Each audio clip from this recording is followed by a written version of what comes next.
আপনাকে জনগণ জিজ্ঞাসা করে মদ এবং জুয়া সম্পর্কে, আপনি বলুন ফিহিমা ইসমুন কাবীর, মদ খেলে মহাপাপ হয়, জুয়া খেললে মহাপাপ হয়। পৃথিবীতে জুয়া নামে কোনো নির্ধারিত খেলা নেই। প্রত্যেক যেই খেলাতে টাকার হারজিত রয়েছে সেটাই হলো জুয়া। বর্তমানে যে আন্তর্জাতিক ফুটবল ক্রিকেট দেখা যায়, এটা হলো সবচেয়ে বড় জুয়া। এটা একবারে পল্লী অঞ্চলে গ্রামের মাথায় বিশাল দিয়ে মানে ফেস্টুন দিয়ে দেখছে, ছবি দেখছে, ফুটবল খেলা দেখছে। আর বাপ বেটা, বাপ পাকিস্তানের পক্ষে আর বেটা ব্রাজিলের পক্ষে, একটা খড়ের ঘর, তাদের উপরে দুইটা পতাকা। বাপ বেটাই পাগল, ফকিরে তো পাগল নয়, ফকিরের এসব ধান্দা নাই। তোমাদের ওই পতাকা দেখলে আমার খুব কষ্ট হয়। আমি যদি পারতাম তোমার পতাকা নিজে হাতে টেনে একেবারে জ্বালিয়ে ছায়ের উপরে লাগতে পারতাম। তুমি নিজেকে বিক্রি করেছো কেন? তুমি ব্রাজিলকে চিনো? তোমাকে যদি পাই তাহলে তোমার মাথার উপরে এক বালতি পায়খানা দিয়ে দিবে, দিয়ে শান্তি পাবে যে ঠিক হয়েছে, ঠিক হয়েছে, ঠিক হয়েছে।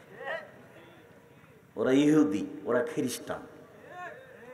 আল্লাহ বলছেন আমাদের নবীকে যে ইহুদি আপনাকে মানবে না, খ্রিস্টান আপনাকে মানবে না, কখনো মানবে না। আপনি ইহুদি হয়ে যান তাহলে ঠিক আছে, আপনি নিজে খ্রিস্টান হয়ে যান তাহলে ঠিক আছে, একথা আল্লাহ বলছেন। আর তুমি খুশি হয়ে ওখানে টাকা রাখলে, তোমার সরকার তোমার আরো কেউ সেখানে গিয়ে টাকা রাখলো, খুশি হয়ে বলেছে। সম্মানিত দিনী ভাই বোন, জুয়া যে কোনো খেলাতে টাকার হারজিত রয়েছে, সেটার নামই জুয়া। আর টাকার হারজিত নেই, শরীর চর্চাও হয় না, বসে বসে চলে। চৌসার, ছক্কা, লুডু, ক্যারাম বোর্ড, দাবা, আরও এখন যেগুলো কি গেমস, ছেলে মেয়ে সবার হাতে এইসব আরও কত খেলা আছে। এসব খেলাতে যে অংশগ্রহণ করে ও তার হাতকে শরীর রক্তের মধ্যে ডুবিয়ে দেয়। আল্লাহ রাসূল বলছেন, মান লাইভ হবে নারদেশির, যে ব্যক্তি চৌসার, ছক্কা, দাবা, পাঞ্জা, লুডো, ক্যারাম বোর্ড, তাস, গেমস, এই ধরনের পৃথিবীতে যত খেলা দেখা দিয়েছে, আরও যত খেলা দেখা দিবে, বসে বসে চলে, এই খেলাতে যারা হাত খেলে, যারা তারা তাদের হাতকে শরীর শুকরের রক্তের মধ্যে ডুবিয়ে দিয়েছে। এই কথা মুহাম্মদ সাল্লাল্লাহু আলাইহি সাল্লাম বলেন। আব্দুর রাজ্জাক সাহেব, খেলা কোনটা? যেখানে টাকার হারজিত নাই, পাড়ার ছেলেরা গ্রামের মাথায় ফুটবল খেলে, টাকার হারজিত নাই, আধ ঘন্টা খেললো, তোর ওর বাড়ি চলে গেল। শরীর চর্চা এটা করতে পারে। পাড়ার ছেলেরা, স্কুলের ছেলেরা ক্রিকেট এক ঘন্টা ছুটাছুটি করলো, বাড়ি চলে গেল, এখানে কোনো টাকার হারজিত নেই, এটা চলবে। বসে বসে ঘন্টার ঘন্টা কাটছে, এটা হারাম, এটাও কাবিরা গুনাহ। আর যেটা আপনার হারজিত আছে সেটা তো হারামি, মহাপাপ। এবার ছোট্ট করে আপনাকে দেখায় তিনটা কথা আল্লাহ রাসূল মদের ব্যাপারে এভাবে বলছেন। এক, ইজতানেবুল খামরা ফাইনাহুমুল খাবায়েস, পৃথিবীর মানুষ মদ পান করা থেকে বেঁচে থাকো, এটা হলো পাপের, খারাপের মা, পাপের মা। দুই, আবু দারদা, লা তাশরাবান্না খামরান, কখনো মদ পান করো না, ফাইন্নাহু রাসু কুল্লি ফাহিশাতিন, এ হলো সব পাপের মাথা।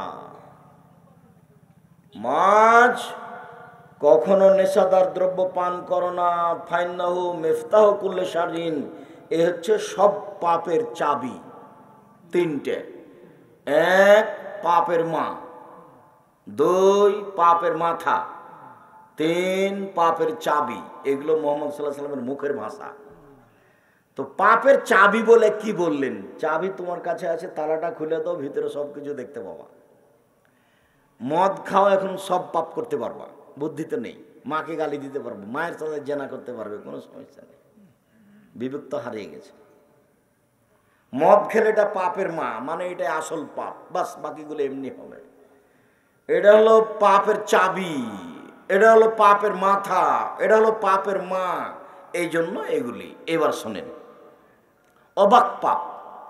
রাসূল সাল্লাল্লাহু আলাইহি সাল্লাম বলছেন, মান শারাবাল খামরা লাম তুকবাল্লাহু সালাতুন আরবাইনা সাবাহা, কেউ যদি একদিন একবার মদ খায় তাহলে 40 দিন তার নামাজ কবুল হবে না। জেনা মহাপাপ, তবে করলে তার নামাজ কবুল হবে না, এরকম কথা আল্লাহ নবী বলেননি। মহাপাপ, একেবারে ঘৃণিত পাপ। মানুষকে হত্যা করা মহাপাপ, তবে 40 দিনও নামাজ কবুল হবে না, সালাত কবুল হবে না, এই কথা আল্লাহ রাসূল বলেননি। এর পাপের মানই ভিন্ন, অবাক পাপ। আমি অবাক যাই, অবাক কথা। আবার তিনি বলছেন, শোনো, মান শারিবাল খামরা লাম ইয়ারজাল্লাহু আনহু আরবাইনা লাইলা, কেউ যদি একবার নেশাদার দ্রব্য পান করে তাহলে 40 দিন আল্লাহকে নিজের দিকে করতে পারবে না। সুদ খেয়েছে কোটি কোটি টাকা, বলছে আল্লাহ ভুল হয়ে গেছে, মাফ করো, সব বন্ধ করে দিলাম। আল্লাহ বললেন ঠিক আছে। বয়স 80, একদিনও সালাত আদায় করেনি, বলল আল্লাহ ভুল হয়েছে, মাফ করো, আমি আজ থেকে সালাত শুরু করলাম। তা আল্লাহ বলছেন আচ্ছা ঠিক আছে, যাও, সব মাফ করলাম। মদ খেয়েছে, তো বলছে আল্লাহ ভুল হয়েছে, মাফ করো। তো 1 দিন, 2 দিন, 3 দিন, 4 দিন, 40 দিন। 40 দিনের আগে তাকে নিজের দিকে করা যাবে না, অবাক পাপ। রাসূল সাল্লাল্লাহু আলাইহি সাল্লাম বলেন, শারবুল খামরে কা আবেদে অসানিন, নেশাদার দ্রব্য পান করা মূর্তি পূজার মতো পাপ। সরস্বতী, ভগবতী, কালী, দুর্গার পূজা করলে যেমন পাপ হয়, মদ খেলে তেমন পাপ হয়। কোন পাপকে এভাবে বলা হয়নি। চুরি করুক মহাপাপ, হাত কেটে নেওয়া হবে, কিন্তু সরস্বতী, ভগবতী, কালী, দুর্গার পূজা করার মতো নয়। সুদ খেলে মহাপাপ হবে, তবে সরস্বতী, ভগবতী, কালী, দুর্গার পূজা করলে যেমন পাপ হয় তেমন নয়। মানুষকে হত্যা করলে মহাপাপ হয়, এতিমের সম্পদ খেয়ে নিলে মহাপাপ হয়, কিন্তু কালী, সরস্বতী, ভগবতী, কালী, দুর্গার পূজা করলে যেমন পাপ হয় তেমন নয়। কিন্তু মদ খেলে ওরই মতো পাপ হয়। কেমন মনে হচ্ছে না? কঠিন মনে হচ্ছে না? আবু হুরায়রা রাদিয়াল্লাহু তাআলা আনহু বলেন, রাসূল সাল্লাল্লাহু আলাইহি ওয়াসাল্লাম বলেছেন, সালাসাতুন, 3 শ্রেণীর মানুষ লা ইয়াদখুলুনা জান্নাহ, এরা জান্নাতে যাবে না। 1, মদমিনুল খামর, যারা নিয়মিত বিড়ি, তামাক, জর্দা, সিগারেট, গুল, নেশাদার দ্রব্য খায়, পান করে, তারা জান্নাতে যাবে না। এই বাচ্চা, এই ছেলে বসো। কিছুক্ষণ বাচ্চাকে বসিয়ে রাখবেন। আপনাকে আমি অনুরোধ করছি, দাঁড়িয়ে আছেন যারা, দয়া করে মুখে কথা বলবেন না। ধরেন যে আমি কথার মাঝামাঝিতে চলে এসেছি, আপনার দেখতে না দেখতে বক্তব্য শেষ হয়ে যাবে। আমি তো আর আব্দুল্লাহ বিন ফজল নই যে ভোর পর্যন্ত বক্তব্য দিব, অত বিদ্যাও নয়, অত বলতেও পারি না। তবে অল্প সময়ে আপনাকে আমি পরিবর্তন করতে এসেছি, আপনি একটু ধৈর্য ধারণ করেন, ইনশাল্লাহ আপনার কিছু না কিছু উপকার করবই করবো ইনশাল্লাহ। এটা আমার দৃঢ়তা, আপনার আমি কিছু না কিছু পরিবর্তন করবই করবো ইনশাল্লাহ। সম্মানিত দিনী ভাই বোন, 3 শ্রেণীর মানুষ জান্নাতে যাবে না। তার 1 শ্রেণীর মানুষ যারা বিড়ি, তামাক, জর্দা, সিগারেট, গুল, নেশাদার দ্রব্য খায়, পান করে, তারা জান্নাতে যাবে না। হুজুর জর্দা খায় সেজন্য মাকরু বলেছে। মাকরু কিন্তু আরবি শব্দ, মাকরু মানে খারাপ। তো এখন যদি আপনি ফজরের সালাতে দেখা হয়ে বলেন, আসসালামু আলাইকুম হুজুর, আপনি খারাপ খান আর আমাদের ইমামতি করেন। খারাপ খায় মানে, এই যে আপনি বললেন যে জর্দা খাওয়া মাকরু, তো মাকরু মানে কি? মাকরু মানে হলো খারাপ। তো আপনি খারাপ খান আর আমাদের ইমামতি করেন, আপনি হুজুর মানুষ। হুজুর আপনাকে অনুরোধ করছি, জর্দা খেয়ে, গুল খেয়ে, তামাক খেয়ে নিজেকে মাওলানা বলার দরকার নাই। জাতিকে ফাঁকি দিয়ে সব কিছু করার দরকার নাই। একবারে স্বাভাবিক হয়ে যান, অল্প কয়েকদিন বয়স, অল্প কয়েকদিন।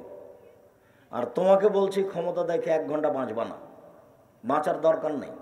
দলীয় দাপট দেখিয়ে মানুষের জমি জোর করে দখল করে, মানুষকে গালি দিয়ে, হাম্বি তাম্বি করে কিছু করে একদিন বাঁচার প্রয়োজন নাই। ফেরাউন ডুবে গেছে, অনেকদিন পরে হলেও ফেরাউন কি হয়েছে? ডুবে গেছে। কাজেই ক্ষমতার পরিণাম খুব খারাপ। নিঃস্ব হয়ে থাকো, মরলে জান্নাত সহজ। আর জুলুম করে মরবে, বিচার পরে হবে। যারা জেনা চুরি করেছে তারাই চলে গেছে, আগে আপনি আটকা আছেন। কি কেন? আপনি একটা রিক্সাওয়ালাকে থাপ্পড় দিয়েছিলেন, এই জন্য এর বিচার ঠেকে গেছে। এর বিচার কি হয়েছে? ঠেকে গেছে। আমরা তো চাঁপাইনবাবগঞ্জের মানুষ, আগে জমিতে আইল ছিল না, আইল মধ্যে উঁচু করে ধান কাটার সময়তে আবার ওই ধানের জমি মেপে ফাঁড়ি মধ্যে একটা ফাঁড়ি দিয়ে দুই দিকে করে ধান কাটতো। তখন আমি অনেক দিন বলেছি, আচ্ছা মধ্যে যে ধানের গোছটা থোপটা পড়লো ওটা আপনি কোন দিকে দেন? বলে নিজের দিকে দিয়েছি। তা আপনি এখন জান্নাত কিনেন দেখি, কোন দিক দিয়ে কিনবেন, কিভাবে কিনবেন? আমার মা বলতেন যে আমার নানি বারবার বলতো যে পাশে যে সব ধান কেটে নিল তুমি কখন যাবা? তখন বলতেন যে পাশের লোক যেদিন কেটে শেষ করবে দুই পাশে সেদিন আমি যাব, যেটা আছে সেটা নিয়ে আসবো। আমি আগে কাটতে গিয়ে যদি কাউরে একটু চলে আসে ওইটা নিয়ে আমি দুনিয়াতে বাঁচতে রাজি নই। চলে গেছে দুনিয়া থেকে। এই করোনাতে যেমন ফাঁকি দিয়েছে তোমাকে, মওলানা মানুষ 3 ফুট ফাঁকা রেখে আখের জন্য। আরে মওলানা মানুষ, সুলিও হয়নি, ফাঁসিও হয়নি। আমি এমন ভাবে বলেছি, আমি আব্দুর রাজ্জাক বিন ইউসুফ, এক চুল পরিবর্তন হওয়ার প্রয়োজন আমার নেই। যদি আমার এইখানে রুজি না হয় বাড়ি চলে যাবো, ওখানে গিয়ে একাই থাকবো। রুজির চিন্তা নেই, কোনোদিন এক সন্ধ্যা দিন কাটায়নি, যার কারণে কেউ পয়সা দিল না দিল চিন্তা ভাবনা করিনি। রংপুর কোথায়, ময়মনসিং 1 টাকাও দেয়নি, দেখি কি করে। তবে আমাকে ফাঁকি দিয়ে লাভ কি?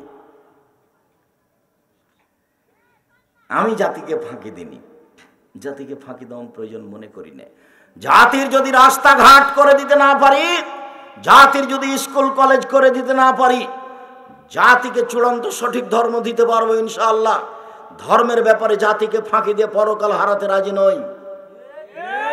তবে আমার স্বাদের কথা আমি বলেছি, আমার মনে বড় স্বাদ, আমি এ দেশের মাটিতে উন্নত মানের প্রতিষ্ঠান গড়বই ইনশাআল্লাহ, যেখানে ছেলেমেয়েরা বাংলা, ইংরেজি, আরবি উন্নত মানের শিক্ষা অর্জন করে জাতির অন্যায়ের বিরুদ্ধে লড়বে মুখে কলমে মিডিয়ায়। সেটাই হচ্ছে জামিয়া সালাফিয়া ডাঙ্গিপাড়া পবা রাজশাহী, সেটা হচ্ছে জামিয়া সালাফিয়া রূপগঞ্জ নারায়ণগঞ্জ ঢাকা, সেটা হচ্ছে জামিয়া সালাফিয়া 6 মাইল বাবুগঞ্জ বরিশাল, সেটা হচ্ছে জামিয়া সালাফিয়া তেঘরা বিরল দিনাজপুর। আপনি 1 জানুয়ারিতে ছাত্র ছেলে মেয়ে পাঠানোর জন্য সিদ্ধান্ত নিতে পারেন। আমি জীবন বাজি রেখে চেষ্টা চালিয়ে যাচ্ছি দেশ বিদেশের শিক্ষক দিয়ে। মাসিক আল ইতেসাম পত্রিকার পিছনে আমি জীবন বাজি রেখে চেষ্টা চালিয়ে যাচ্ছি।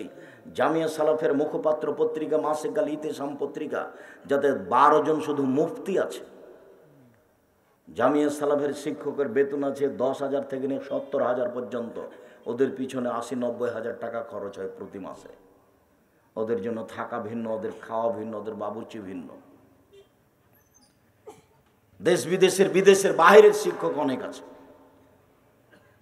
বহির্বিশ্বের। সম্মানিত দিনী ভাই বোন, বলছিলাম চুপ বসে আছে এ কথা নয়। তবে যেহেতু আমরা সাধারণ মানুষ, কাজে আপনাকে 1 নম্বরে দুয়াতে শরীক হতে হবে, আল্লাহ তুমি জামিয়া সালাফে কবুল করো। 2 নম্বরে 10 টাকা হলেও জামিয়া সালাফে অংশগ্রহণ করতে হবে, জান্নাত কিনবই। আমি বক্তব্যে বলেছি, পতিতালয়ের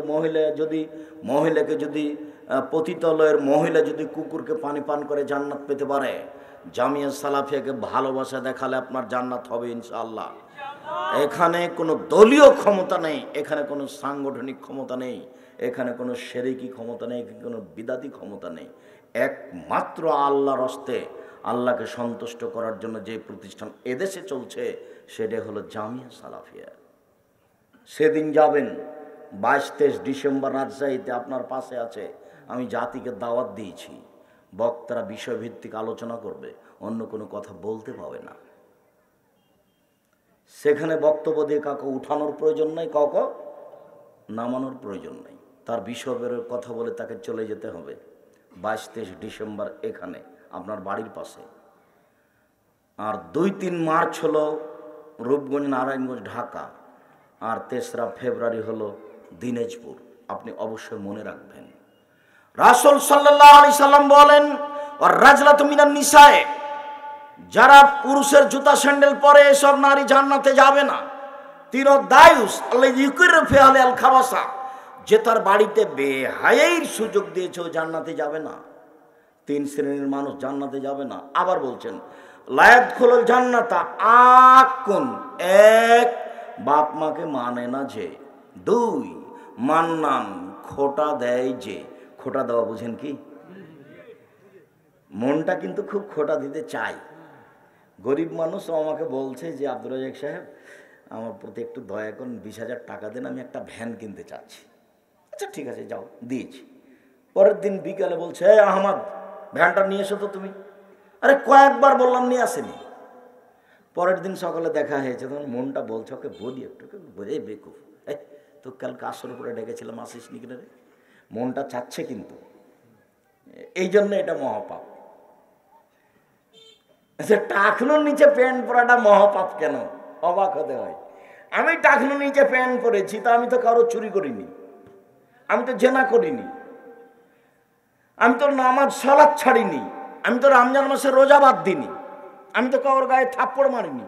আমি কি করেছি? প্যান্টটা টাকনুর নিচে করেছি, তা আমি লোকের কি করলাম?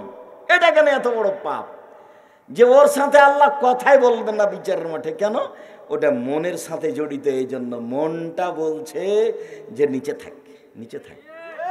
মেয়ে বলে ঠ্যাঙ্গা ঠ্যাঙ্গা লাগে, বউ বলে যে উপরে প্যান্ট পরলে তোমাকে কেন জানি ঠ্যাঙ্গা ঠ্যাঙ্গা লাগে, তুমি একটু টাকনো নিচে পরো তো, কত সুন্দর লাগে। এই জন্য জানো তো খোটা দিতে মনে চাই, এই জন্য এত মহাপাপ, জান্নাতে যাবে না। তিন কাম্মার জুয়া খেলে যে, অবাক পাপ দুনিয়াতে মনে আছে মনে হয়, বহু ছেলেরই মনে থাকার দরকার যে দুনিয়াতে পাপ আছে, করেনি তবুও পাপি। কাউকে বলে আসে জুয়া খেলি, খেলেনি, খালি কি বলেছে আসো খেলি, তাতেই কাফারা দিতে হবে, 10 জন ফকিরকে 100 কেজি করে চাউল দিতে হবে। আর একটা পাপ আছে জেনা করেনি, একজন মহিলা সাজগোজ করে পুরুষের পাশ দিয়ে হেঁটেছে, আল্লাহ নবী বলছেন ও ব্যভিচারণী, ও ব্যভিচারণী, ও ব্যভিচারণী, অথচ জেনাও করেনি। পাপগুলোর গতি এরকম। মুআয ইবনে জাবাল রাদিয়াল্লাহু তাআলা আনহু বলেন রাসূল সাল্লাল্লাহু আলাইহি সাল্লাম বলেছেন ইন্না বাদা হাযাল আমরা বিনবুওয়াতিনা রাহমা, নেতৃত্ব শুরু হয়েছে নবী দিয়ে ও দয়া দিয়ে, সুম্মা ইয়াকুনু খেলাফাতান রাহমা, তারপর নেতৃত্ব শুরু হয় খলিফা দিয়ে ও দয়া দিয়ে, তারপর মুলকান আজুজান জোরজার মুল্লুক তার, তারপর নেতৃত্ব শুরু হয় ওতুয়ান, জোর করে, জাবরিয়াতান, সে নেতা হবেই, জোর করে হবে, মেরে টাকা দিয়ে হত্যা করে হবে। এমন মানুষের চরিত্র হবে 4টে। এক, ইস্তাহিলুল হারিরা, এরা রেশমি কাপড়কে হালাল মনে করবে। 2 অল খমুরা, এরা নেশাদার দ্রব্য পান করাকে হালাল মনে করবে। 3 অল ফরুজা, এরা জেনাকে হালাল মনে করবে। নেশাদার দ্রব্য পান করা বড় পাপ নয়, খুব সাবধান থাকবেন। কোনো বাচ্চা কথা বুঝতে পারে না, যার কারণে যেন উঠে না যায়। আর আপনি আমাকে দয়া করে কোনো প্রয়োজন দেখাবেন না, পেশাব পায়খানার প্রয়োজন থাকলে একটু থামেন। আর তোমরা যারা দেখছো তারা মোটর সাইকেল যেন পাশে কেউ স্টার্ট না দেয়। তোমরা যারা অন্তত 40টা ছেলেকে এখানে পাহারা দিতে হবে, পিপিলিকা কেন সামনে দিয়ে পার হতে না পারে। মোটর সাইকেলকে তুমি ঠেলে ওই দিকে নিয়ে যাও, 100 গজ 200 গজ দূরে গিয়ে মোটর সাইকেল স্টার্ট দিতে হবে। আমার একটা বাক্যের দামে 1 কোটি টাকা, এর হিসাব দেওয়া অত সহজ নয়। যারা রাস্তাঘাটে দিনরাত ঘুরে, যারা দোকানে আড্ডা পিটে, তারা এইসব বাক্যকে মূল্যায়ন করতে পারবে না। এটা সহজ নয়, আপনাকে কিছুক্ষণ অপেক্ষা করতে হবে, তাহলে এটার জন্য সহজ। 4 শ্রেণীর মানুষ জান্নাতে যাবে না। 1, বাপ মাকে মানে না যে। 2, জুয়া খেলে যে। 3, খোটা দেয় যে। 4, নিয়মিত বিড়ি তামাক জর্দা সিগারেট গুল নেশাদার দ্রব্য খায় পান করে যে। এই 4 শ্রেণীর মানুষ জান্নাতে যাবে না। রাসূল সাল্লাল্লাহু আলাইহি সাল্লাম বলেন যারা জোর করে নেতা হবে তাদের স্বভাব হবে 4টে। 1, তারা রেশমি কাপড় পরবে। 2, তারা নেশাদার দ্রব্য পান করবে। 3, তারা জেনা করবে। 4, তারা দৈনন্দিন ধনী হয়ে যাবে, মানুষের অর্থ সম্পদ লুটে নিবে। এই ব্যাপারে সহযোগিতা পাবে, তার মামলা টিকবে না। তার বিরুদ্ধে মামলা করে তার মামলা আপনি টিকাতে পারবেন না। দলীয় দাপটে সে ব্যাংকের মালিক হয়ে যাবে, কোটি টাকা লোন নেওয়ার পরে মাফ হয়ে যাবে। এই কথা আমি বলিনি, এই কথা রাসূল সাল্লাল্লাহু আলাইহি সাল্লাম বলেন। সে অর্থ উপার্জনের সহযোগিতা পাবে, তার কোনো সমস্যা হবে না যারা এইভাবে নেতৃত্ব দিবে। আবু মুসা আশআরী রাদিয়াল্লাহু তাআলা আনহু বলেন, রাসূল সাল্লাল্লাহু আলাইহি সাল্লাম বলেছেন, অচিরে আমার উম্মত